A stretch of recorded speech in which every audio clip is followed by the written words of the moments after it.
মানে জাতিসংঘ সদর দপ্তরের মতো বিএসটিআই এর এমন অফিস মানে খুলনায় ঠিক মানে কি কারণে মানে এত বড় মানে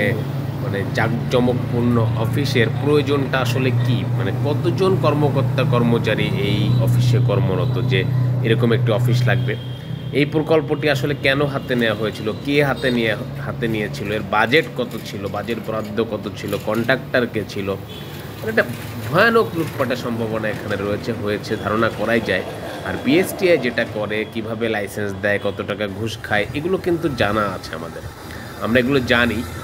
লাইসেন্স নবায়ন করতে তারা ঘুষ খায় তারা বিভিন্ন জায়গা থেকে খাদ্যের নমুনা সংগ্রহ করে পরীক্ষা করে কোনো ধরনের বিষাক্ত দ্রব্য পেলে সেখানে গিয়ে তারা ঘুষ খায় তারা কিন্তু এগুলোর প্রতিকার করে না এই অভিযোগগুলো আমরা জানি মানে এত বড় একটা অফিস এটা কি মানে জনগণের ভালোর জন্য না লুটপাটের জন্য ভালোর জন্য হলে এত বড় অফিস তো প্রয়োজন নাই জনগণের টাকায় কেন এই অফিস আমরা এটা জবাব চাই